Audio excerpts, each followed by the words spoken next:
Hi, I'm Alex Udris. Welcome to Boldmethod Live IFR.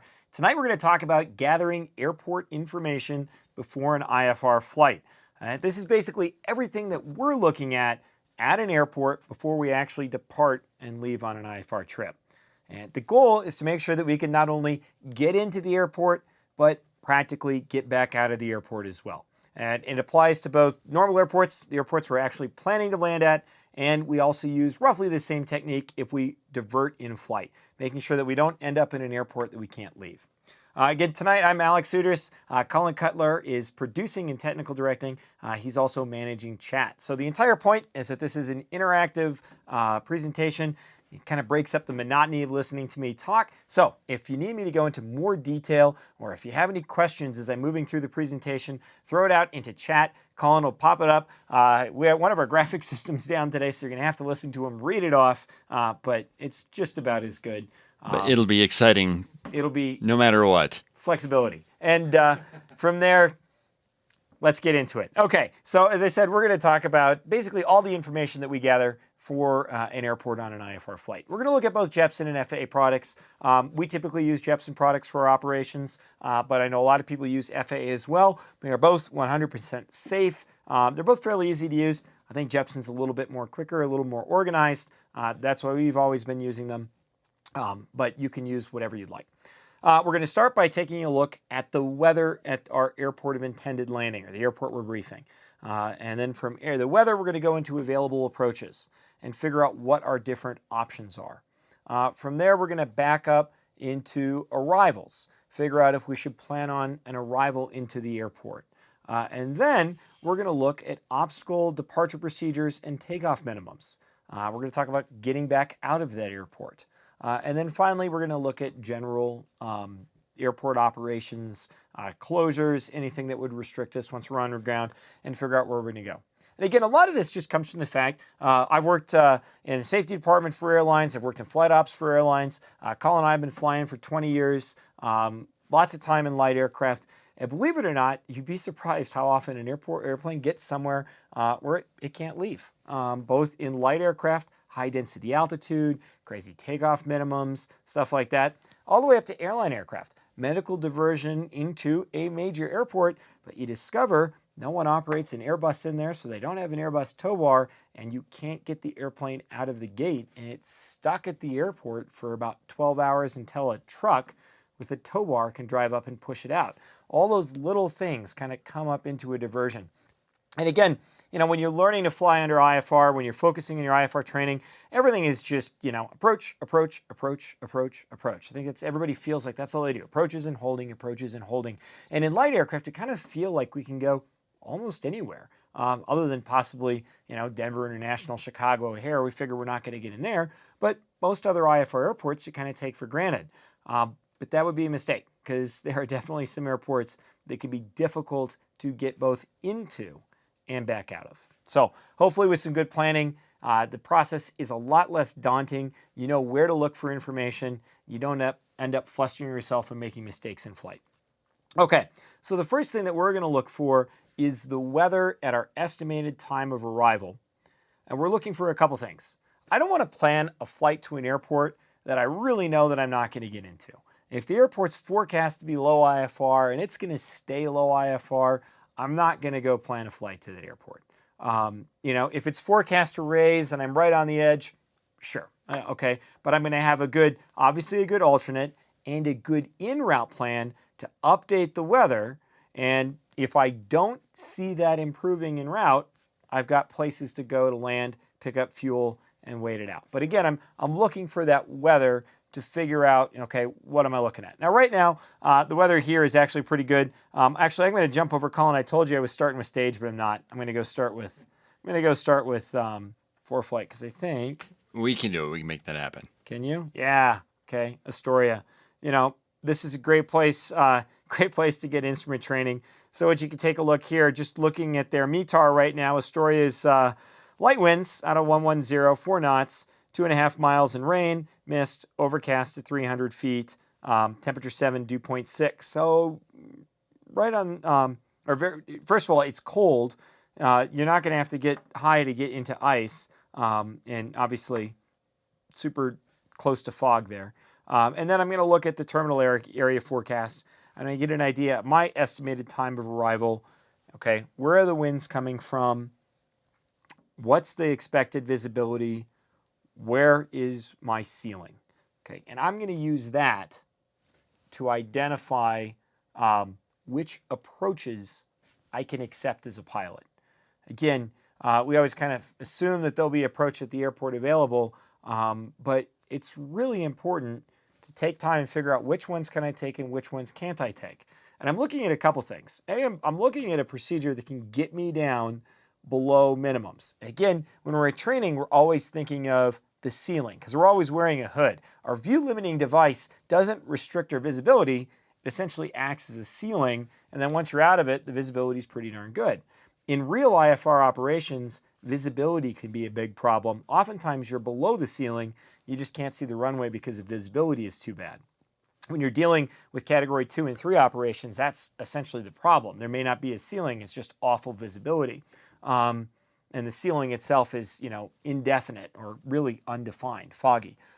So I want to choose a procedure that can get me down there. But the other thing is I want to identify what procedures I prefer to accept. Okay, would I rather take an ILS? Would I rather take an RNAV? Is there a kind of procedure that I would prefer to accept and a runway that I would like to try to use? And one of the big things that I tell people is I have an RNAV preference. Anytime I'm going into an airport, I would prefer to accept an RNAV procedure.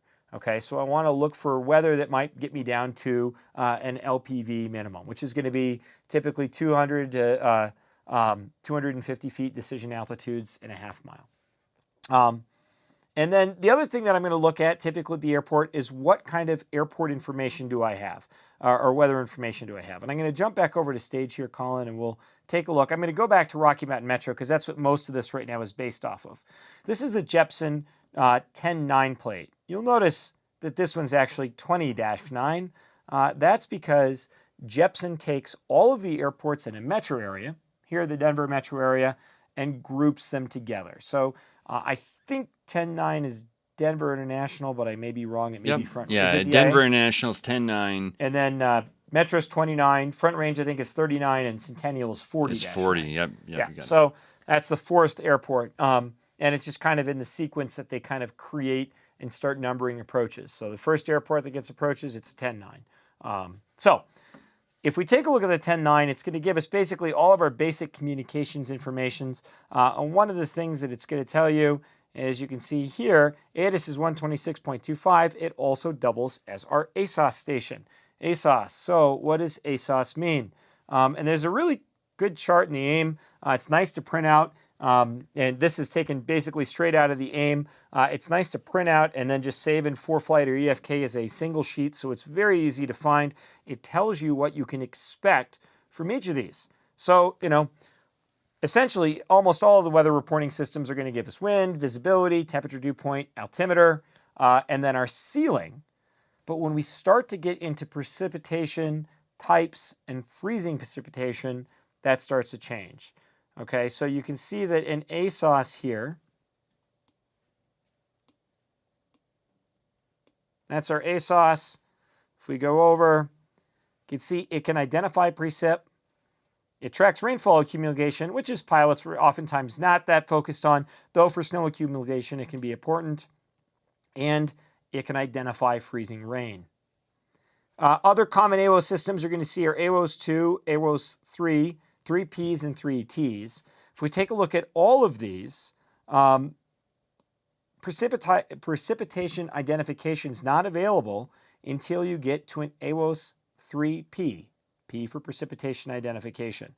But you'll notice that the 3P cannot sense freezing rain.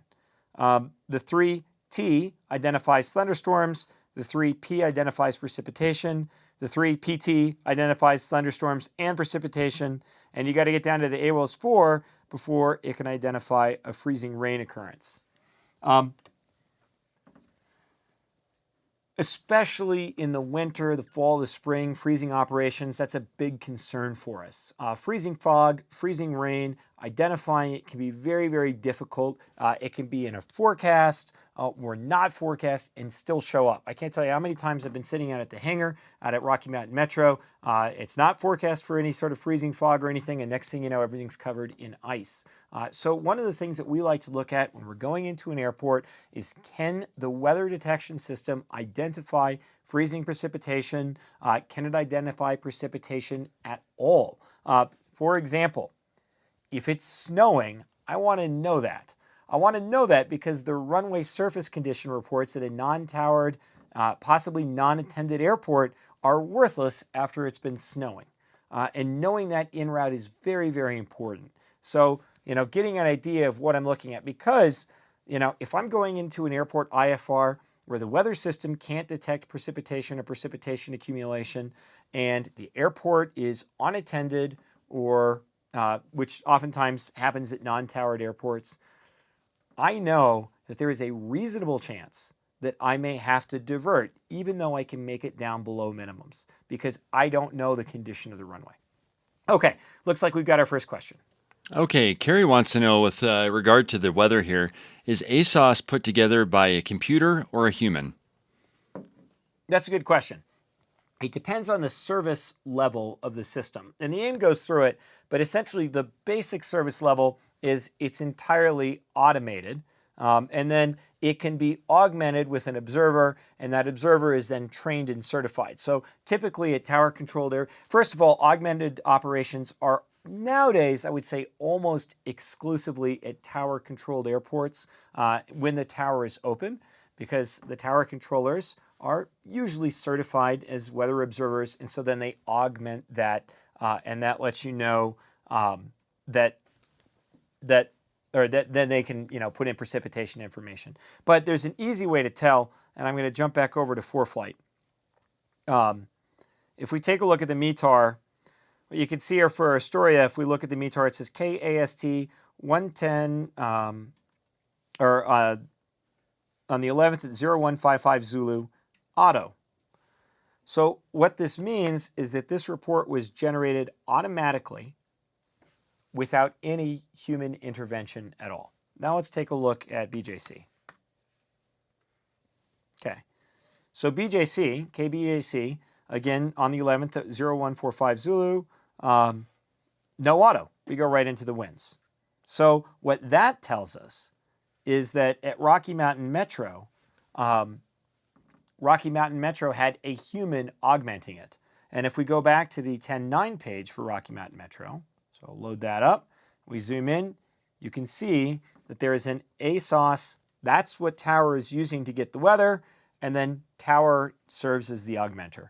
So again, the short answer to that is that any of those systems could have a human observer. The only way you're going to tell is by looking at the METAR and seeing if the word auto is there. Auto means there was no certified observer available to augment it. When you don't see auto, it doesn't mean the person did anything. Tower might not have had to do anything. It may have been a clear, perfect day. They could just leave the ASOS or AWOS report as it is, and it just goes out without the word auto, which means they read it, checked it, it meets the weather, they're happy with it. Again, and there are non-towered airports that have certified observers. Jamestown used to have a certified observer. Actually, it didn't even have an automated station. The observer originally would do all of the reporting. That's how this all started before we had systems to do the reporting. But that's extremely rare these days. There are very few non-towered airports that have certified observers anymore. But again, the key thing that I'm driving home here, especially in winter operations, we look to see if the system can report precipitation, detect precipitation, because I want to know if any precipitation has happened at a non-towered airport or a towered airport after the runway friction and braking reports have been reported, especially at unattended airports. It can give me a better idea of whether the runway can be contaminated. And, there's nothing wrong with flying the procedure, but if the runway could be contaminated, you should always have enough fuel to very comfortably divert to an airport that would not have a contaminated runway. Okay, so from there we said we've got an idea of the weather. We've got an idea of whether it's going to identify contaminated runways, or the amount of information that we can get from the automated system, or if it's tower controlled, the human observer. And now it's time to pick a procedure. And we're not going to go through all of them, but I always look for the lowest procedure, visibility in ceiling, that will get me into my best runway. Okay, and I'm going to identify which runways I can accept. So, looking at Rocky Mountain Metro here, it's pretty easy to identify the instrument runways that I'm going to accept. That 3,600-foot runway would be fairly short, especially in adverse conditions, so I won't accept that.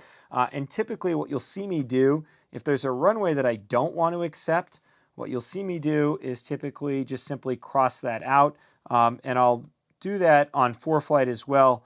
If I'm using my EFK, I'll cross it out so I know that that's a runway that I do not want to accept. I met some people who use one set of colors for crossing out runways that they don't want, and another set for crossing out runways that are closed, like red for closed and orange for I don't want this. That works fine. But then once I've identified the runways that I can and am willing to accept, I'll find the best possible approach.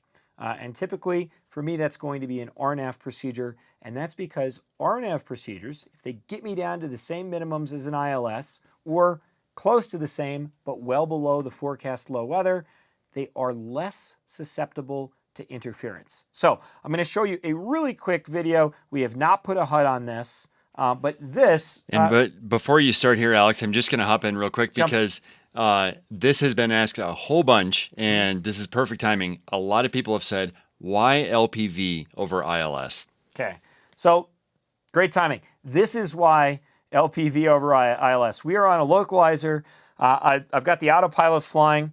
You'll see I could never fly this bad. And we are literally just tracking the localizer course, and we were not the only airplane to have this problem. The localizer wasn't NOTAMed. It did this the entire week we were filming there, and we were not the only airplane that was struggling with this. The localizer, now we've sped this up a little bit, but the localizer is scalloping so bad that the airplane was doing about 20-degree bank angle turns as it followed the localizer course inbound to the runway. And of course, if this ever happens, report at the tower. But this is not uncommon. Okay, not only is the localizer susceptible to it, but the glide slope is as well. And in fact, we're going to use it for a different video, but when we flew an approach into, I think it was San Luis Obispo, right, Colin? Yeah, the glide slope was San Luis Obispo. Yeah, the glide slope scallop essentially went up and down for, I would say, about the first 300 to 400 feet. And again, this can be caused by anything. It can be caused by problems with the ground reflection. Essentially, the glide slope is a reflected beam, and ground interference can cause it. Vehicles driving by the localizer or the glide slope array can cause it. If there's a road right by the beginning of the runway and a truck or a semi drives by, that can cause course scalloping. If there's another airport like a vehicle on the ground or an airplane that taxis into the ILS critical area, which if the weather is low, you shouldn't do it in a non-towered airport, but not everybody knows that, and it happens. You're going to get ILS, localizer glide slope interference. So that's why I always fly an LPV. If the LPV is available, that's what I'm going to request. Normally on ATIS, the ILS is the procedure in use, but usually the LPV lines right up with it, and ATC has no problem issuing it to you. It's typically not their initial preferred procedure, just simply because not every aircraft is equipped to fly them, but almost every aircraft is equipped to fly an ILS. But I will almost always request an LPV. Essentially, the only interference you're going to get or issue you're going to get with an LPV is loss of integrity, losing a satellite. That's the only problem. And while scalloping on localizers and interference on glide slopes is actually fairly common, it's happened to us consistently, and it happens to us probably every couple months. I have never had my RNAV system fail. So that's why I always prefer that. Okay, a couple other things that we're going to look for is circling procedures. So let's go back to Rocky Mountain Metro for a second. Oh.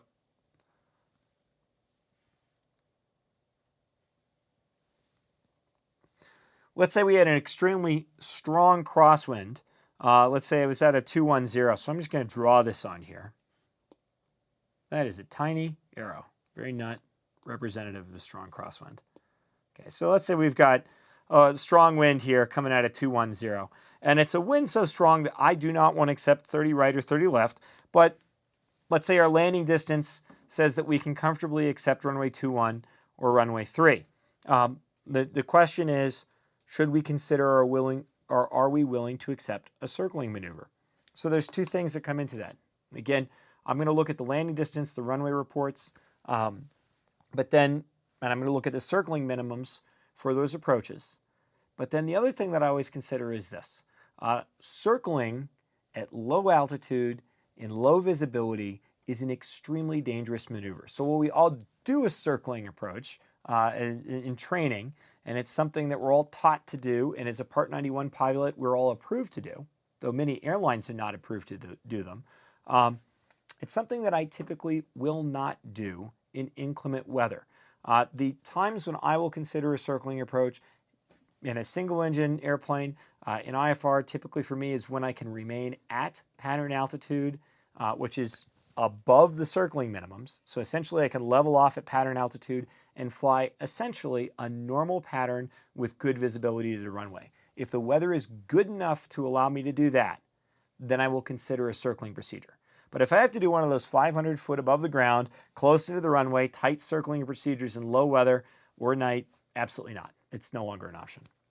Okay, a couple other things that I like to look for, and we said when we're looking at this, I'm going to look at NOTAMs. And I'm going to make sure with our approaches that there are no runway closures and that there are no runway restrictions. Rocky Mountain Metro, typically I'll get that off of my briefing. I'm going to jump over to ForeFlight here. So I'll get it off my briefing. If I'm doing this pre-briefing, I might pull up the NOTAMs tab. Keep in mind this does not necessarily have all NOTAMs, but if I'm looking at this before I get my official brief, I'll look for any runway NOTAMs here. And you can see at Rocky Mountain Metro, there's absolutely nothing. So let's take a look quickly at an airport where there are some NOTAMs. Grand Forks, North Dakota. It's super cold there right now, like 11 below Fahrenheit. And if we take a look, you can see, there we go. Today, we have several runway NOTAMs. Runway 17 right, 20% compacted snow. 17 left, friction report 333. 50% compacted snow observed. And so let's take a look at what that means. So run 333. We'll go back in here.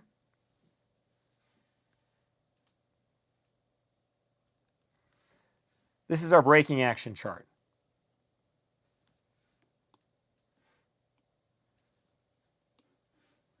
Here are the codes. 6, they go from 6. You don't hear that reported because it means dry.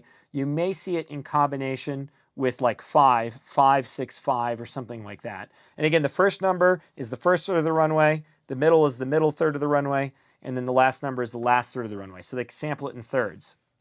5, as we zoom in, 5 indicates good braking action. 3 indicates medium braking action. 1 indicates poor braking action. Okay, so they were 333. That's medium. What does medium mean? What it means is that braking deceleration is noticeably reduced for real braking, or directional control is normally or noticeably reduced. Compare that with poor. Braking deceleration is significantly reduced, and directional control is significantly reduced. Okay, so I talked to a friend who flies for United, 730s, different friend, and asked, what's their general guidelines? And he said, below 3 and below, I feel fairly uncomfortable. And at the same time, 1 and 0, we're not going to operate onto a runway with. Now, something to keep in mind when you're dealing with large transport category aircraft, they have tables that help them calculate both the maximum crosswind component that they can handle on a runway with reduced braking action, and they have tables that help them understand how that affects their landing distance. So for single engine aircraft, especially on instrument runways, we oftentimes have significantly more landing distance than we need, maybe 5 or 6 times more. But when it comes to directional control, that can become an issue. And so again, for me, that's normally what I'm worried about. Typically, the larger airports we go to, it's directional control that I'm looking for. Colin and I feel comfortable landing braking action 6, 5, and 4.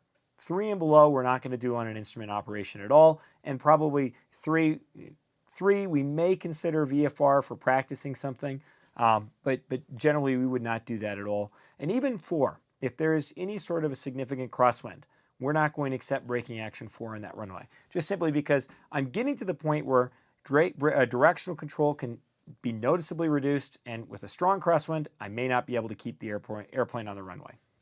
So again, when I'm looking at that airport information, that's one more thing I'm looking at. I'm looking to see, are there any braking action reports or anything like that that would prevent me from using a runway and prevent me from safely flying an approach.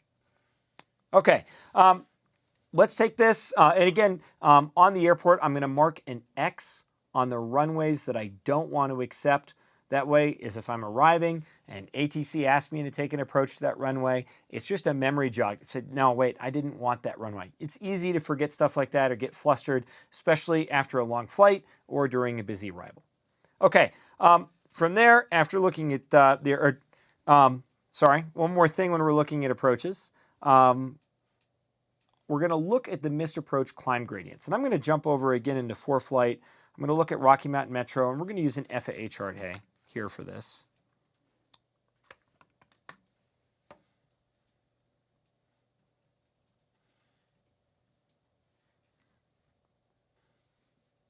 Okay, so typically this is the procedure that usually gets used into Rocky Mountain Metro. The ILS or localizer into 30 right.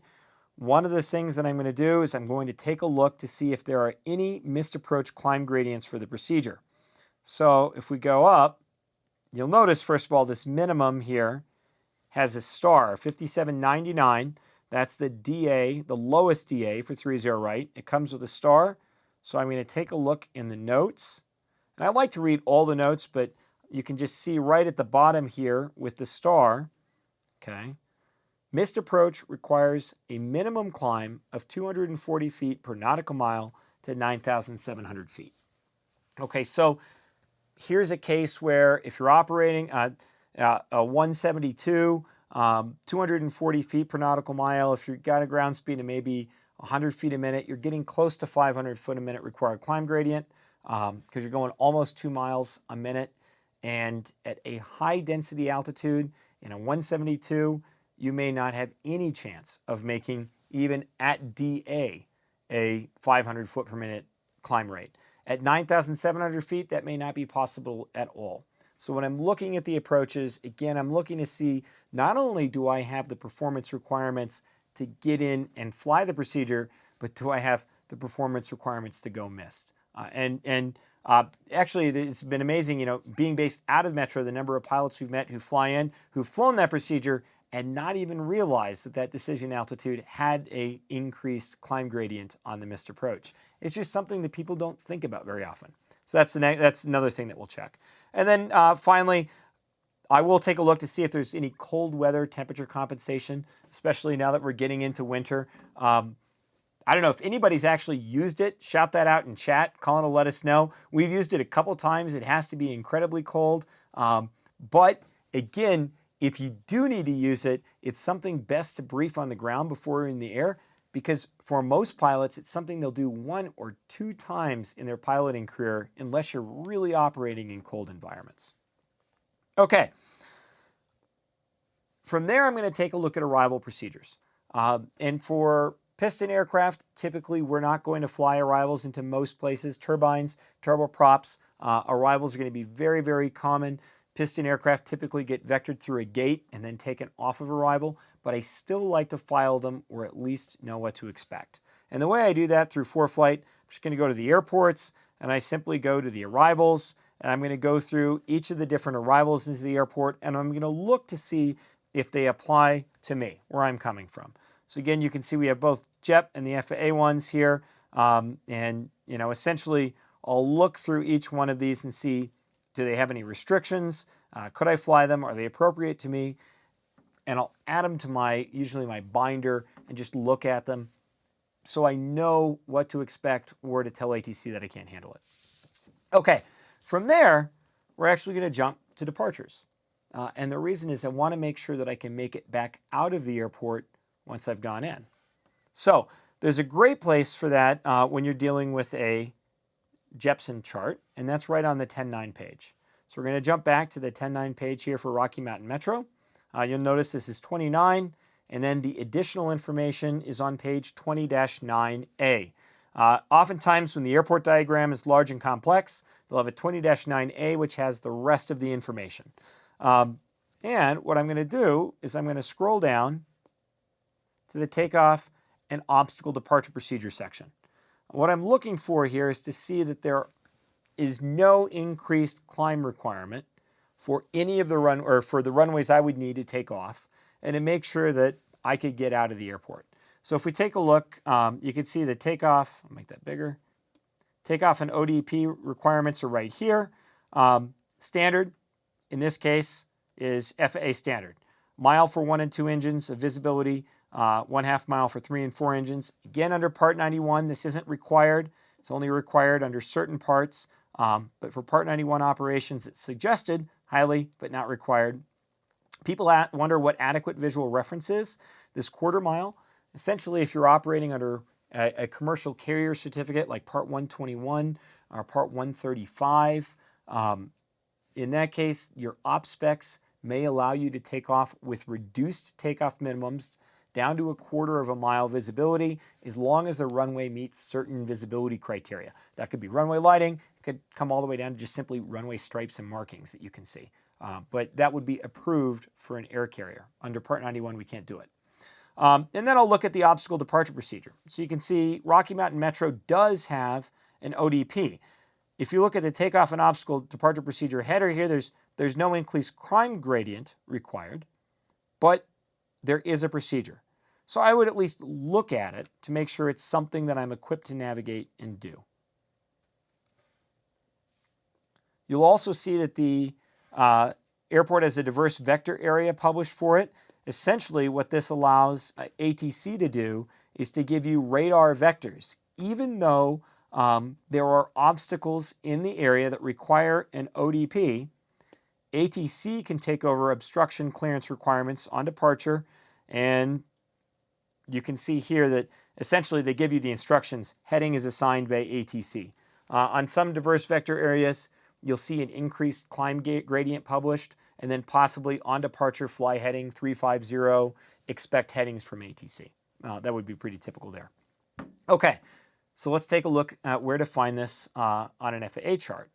So if you look at an FAA chart, the airport diagram, if there is one published, it's not going to give you any deep departure procedure or takeoff minimum information. It's just simply the airport diagram itself.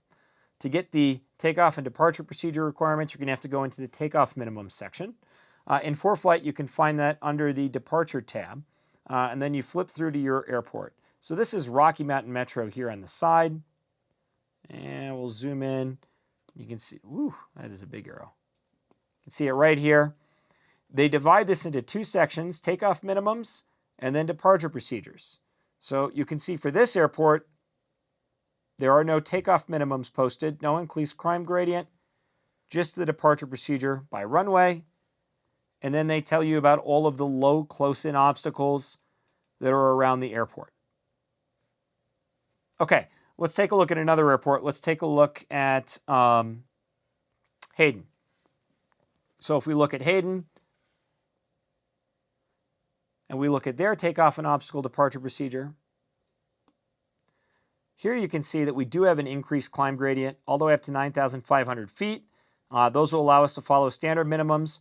Otherwise, we need to make a climb in visual conditions with 3,200 foot ceiling, 3 miles visibility. And then the obstacle departure procedure, as well as the climb in visual conditions, is published here in the obstacle DP section. And again, if you look at that from an FAA side, here's Hayden, Colorado. Takeoff and obstacle departure procedures. The takeoff minimums will tell you the required climb gradient or ceiling and visibility for a visual conditions climb. And then the departure procedure section tells you the departure procedure itself. And again, I always tell people this is really important to look at before you go into an airport, even when you're in-flight diverting, because it's really easy to get yourself into an IFR airport that you can't get back out of. And diversions oftentimes happen. Our most common reason for diversion is fuel. We're trying to get into our destination. Headwinds have been too strong. We're starting to feel a little low on fuel, or the weather's low. We know an alternate's a possibility, so I want more fuel. So we end up diverting. It happens fairly frequently, especially in single-engine, long-distance flights in IFR. And the goal oftentimes is to put gas in the airplane and to get back out. And again, it's easy, somewhere like Hayden, to find yourself on the ground with a ceiling too low for a climb in visual conditions and a climb performance level too low to meet the obstacle departure procedure to get out, when another airport in the area might have easily been able to get you back out. So that's why we always look at that. Finally, we're going to look at the general airport concerns. So I'm going to jump back over to the Rocky Mountain Metro Airport. We're going to take a look at that.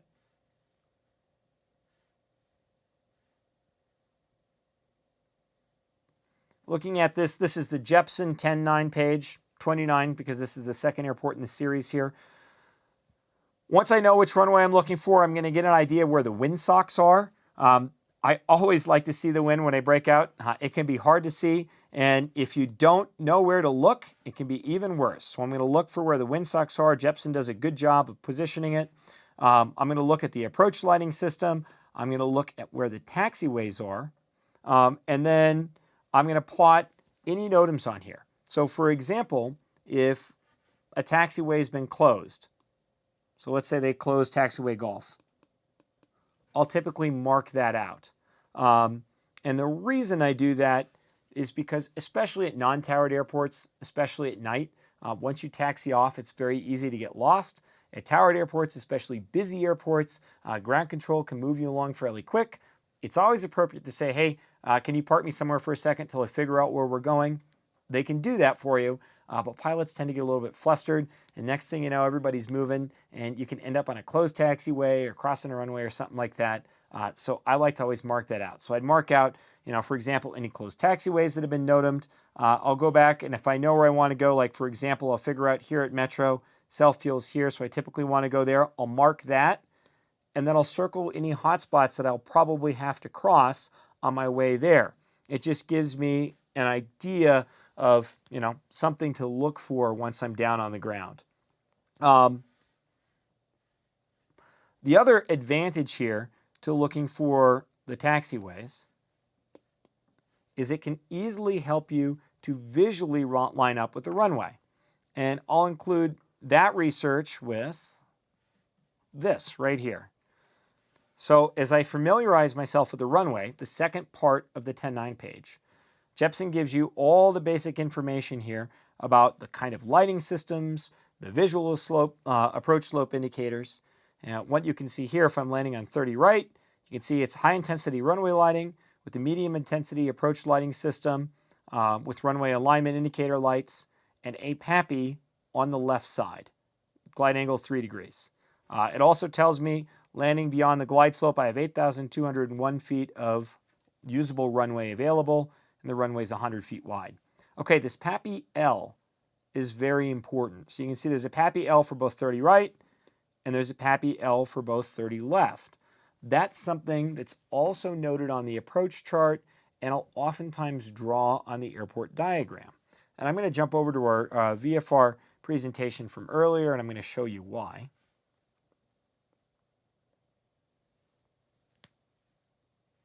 Okay, so this is a visual approach into Rocky Mountain Metro. We've been asked to land, or we've been clear for 30 left here, and as we said, the PAPI is on the left side.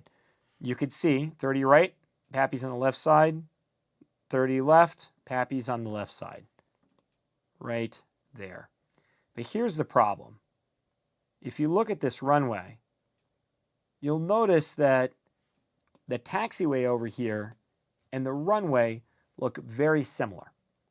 And especially if the taxiway is close, it can be very difficult to determine which one is the runway and which one is a taxiway. So imagine if this runway is partially contaminated with snow. I mean, even here on a good VFR day in lower light, the only thing that really differentiates these two is the fact that there's a PAPI off on the left, and you can kind of see those aiming point markers. Okay, you can see them at both ends of the runway. But now imagine this runway is wet, and so it's gleaming back, you can't see it, or it's covered with patchy snow. So there's white all over the runway, and there's white all over the taxiway. And imagine you break out at 200 feet, just slightly left on the localizer course. Okay, so you're kind of in between these two, the taxiway and the runway. It can be really easy to confuse yourself which one's the runway and which one's a taxiway. And if you search the Aviation Safety and Reporting Database, you'll see this happens not only to light aircraft pilots, but to transport category pilots as well. Airlines have lined up and even landed on a taxiway as opposed to a runway because especially in low light conditions, the two can look very, very similar. If you can't see the runway lights, it's easy to do that. So the easiest thing again for us is to know the PAPI's on the left side. I say that when I break out and I visually see the runway, I confirm it, and then also know where the taxiways are in relation to the runway as well. I'm going to switch back to the IFR one.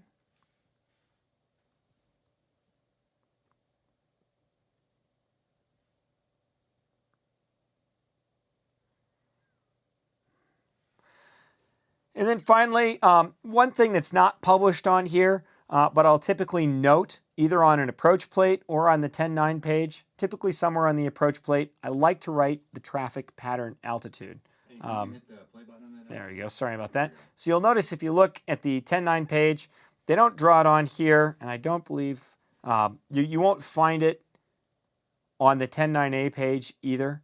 But I like to write the traffic pattern altitude somewhere on the procedure, note it down so that I know what it is, and I'll pick that up off of ForeFlight. And again, the reason that I'm doing that is if I'm asked to circle for another runway, I've got that number right in my head, or if I'm out of IMC and the airport is still marginal VFR or VFR and there's other traffic in the pattern, I can join the flow of traffic in the pattern. I know what altitude they're going to be at, and I can fit in easily. Okay, looks like we've got a question. Okay, before I hop in here, I just wanted to see, is there anything else you want to talk about with regard to airports? Because we've got kind of a whole bunch of questions, but I want to make sure you're all wrapped up. I think with this I'm done with before you end. airports. Okay, so we have a smorgasbord of questions from different areas of IFR flying. Being that this is the last live of the year, we're going to start peppering you with questions and fire them off. So first one, I've actually got two I'm going to do back-to-back from Robin Cole. And the first one is this: if there's no TAF at my destination, can I use a MOS? Well, you can always use a MOS, though a MOS is not considered really an official forecast. The thing that you should use kind of is the FAA-approved official forecast at your destination is the GFA, the graphical area forecast. So let's go back old school, when I was learning to fly in the 90s, and all the way up till a few years ago, the area forecast was the official forecast for every airport without a TAF. And that was a really common instrument check ride question. You're flying IFR to an airport without a TAF, but there's a TAF airport, 30 miles away. What forecast do you use? Well, technically the answer is the area forecast is the most appropriate forecast, but I would always consider the weather from nearby TAFs. Nowadays that the area forecast is gone, the graphical area forecast has taken its place. You can use that to figure out cloud heights, tops, ceilings, visibilities, all of that at hour-long increments. It's generated off of the NOAA Rapid Refresh data model. It is entirely automated. The old area forecast had a forecaster who actually knew the area, they'd been writing that forecast regularly so they could kind of predict the weather patterns. They used the models as a basis, but then they applied their own experience. But forecasters cost money, and so in an effort to improve the value of service, we've gone to the graphical area forecast, and it's easier to visualize. The visualization is much easier than with an area forecast, but you do lose a little bit of the expert touch there. That would be the most appropriate forecast. From there, I'm going to look at the MOS, which is the model output data. So that's essentially a weather model, and it's just telling you what it predicts. A lot of that information will coincide with the graphical area forecast. And then I also like to look at the aviation weather forecast discussion as well, kind of as a backup. But again, the GFA is the new replacement for the area forecast at airports without a TAF. Okay, next question. Question 2 from Robin Cole is this: for the purposes of choosing an alternate, why is RNAV GPS not considered a precision approach? Good question. It has to do with the guarantee of WASP-based vertical navigation capability. Essentially, on an ILS, they know the glide slope.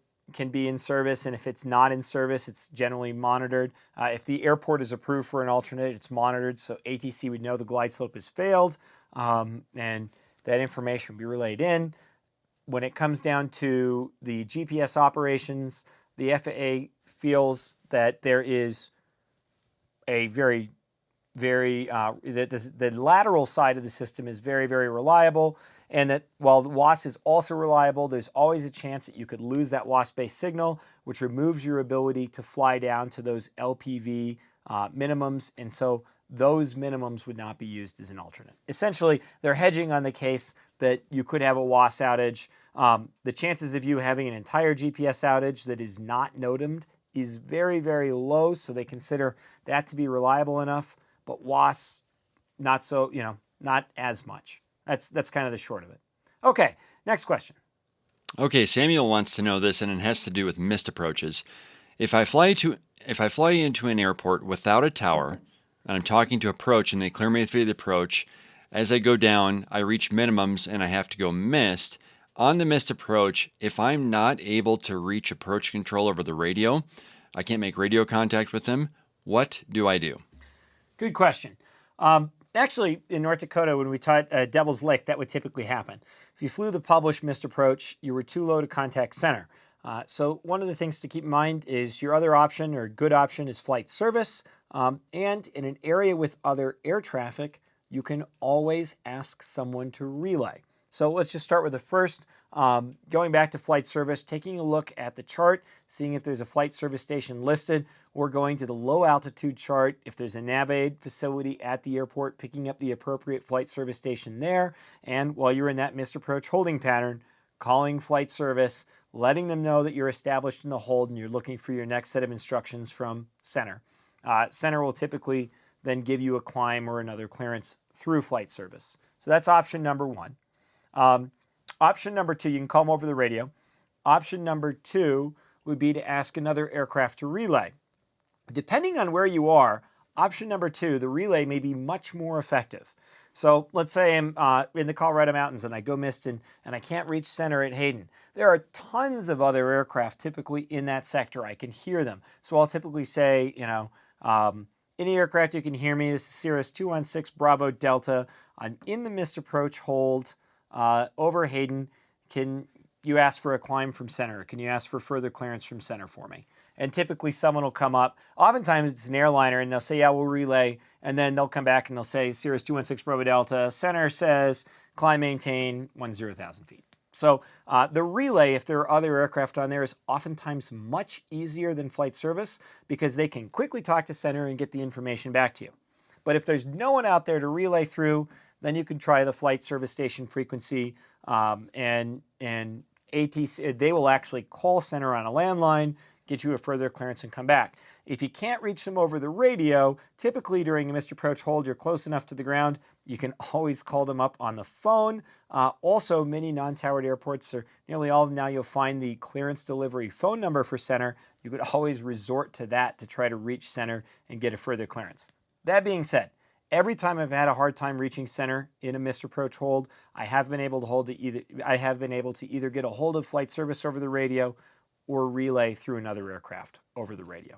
Okay, next question.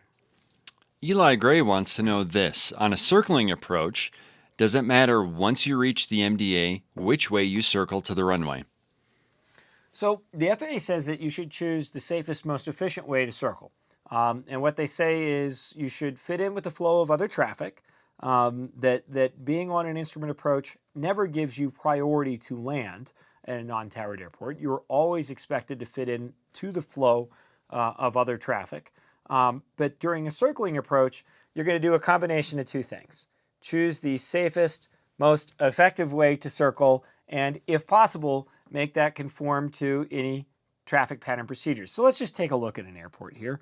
And let's see, let's go. So if I was coming off 30 right, and I for some reason wanted to circle for runway 21, the easiest way would be to enter a downwind and then come in and circle. The FAA, even if there was a right pattern for this runway, would not require you to overfly and enter a right pattern. They would expect you to take the safest, easiest way to get yourself into position to land.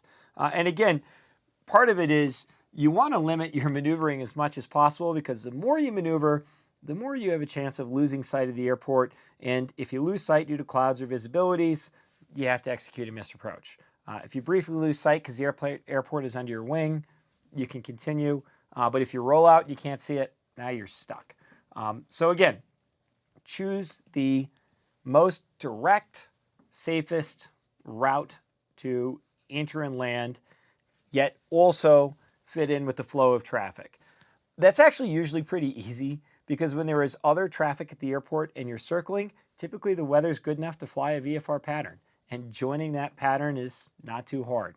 But when the weather is really low, if you're doing one of those crazy 500-foot circles, the really low circling procedures, typically it's just you and then maybe possibly like a Coast Guard helicopter in the pattern. They'll usually get out of your way once they know you're executing a circling procedure, and you usually have the airport to yourself. Okay, that's all the time we've got for tonight. This will be the last broadcast for 2019. We're going to pick up in early 2020. So in early January, we'll post our next live session online. We put some links in the description. I know we have one for this watch. Outside of IFR questions, the most common question we get is, what watch am I wearing? It's a Bertucci Field watch. I bought it for $80 in Telluride in a little store there. We put a link to Amazon because I know we get that question a lot. It's not an affiliate link. We don't get paid by it. Do not feel like purchasing this watch will in any way support Boldmethod, because it will not, but we do get the question a lot. It's a very simple watch. The smart part about it is that it tells time. Other than that, it does nothing else. But we've got that, and then Colin, probably a link to give us suggestions. And that's right. Yeah, there's a link for that in there too. Awesome. Other than that, have a great holiday, the rest of 2019, and a great new year. We will see you next year in Boldmethod Life. Good night.